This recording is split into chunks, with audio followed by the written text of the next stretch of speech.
ভোটমুখী বঙ্গে শনিবার এসআইআর এর প্রথম দফা চূড়ান্ত তালিকা প্রকাশ করল নির্বাচন কমিশন। কিন্তু চূড়ান্ত তালিকাতেও যদি নাম না থাকে আপনার, কি করবেন? নতুন করে ভোটার তালিকায় ঠাঁই পাওয়া সম্ভব, নাকি খোয়ালেন ভোটাধিকার? আপনার আগামী পদক্ষেপ সম্পর্কে বিশদে জানতে এক ঝলকে দেখে নিন নির্বাচন কমিশনের নির্দেশিকা।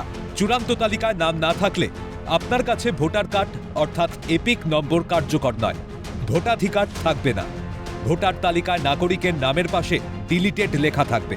পরবর্তী খসড়া তালিকায় নাম না ওঠা পর্যন্ত স্থগিত থাকবে ভোটাধিকার। কিন্তু নতুন করে ভোটার তালিকায় নাম তুলবেন কিভাবে?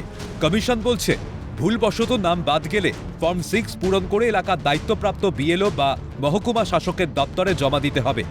এটি নতুন ভোটার হওয়া বা বাদ পড়া নাম পুনরায় নথিভুক্ত করার প্রধান আবেদনপত্র।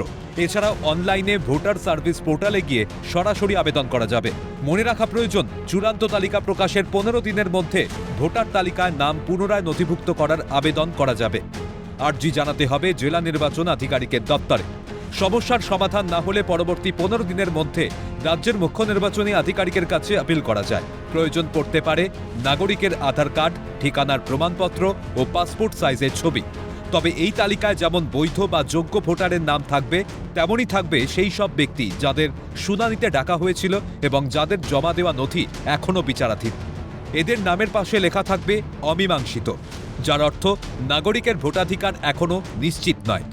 ক্যালকাটা নিউজ।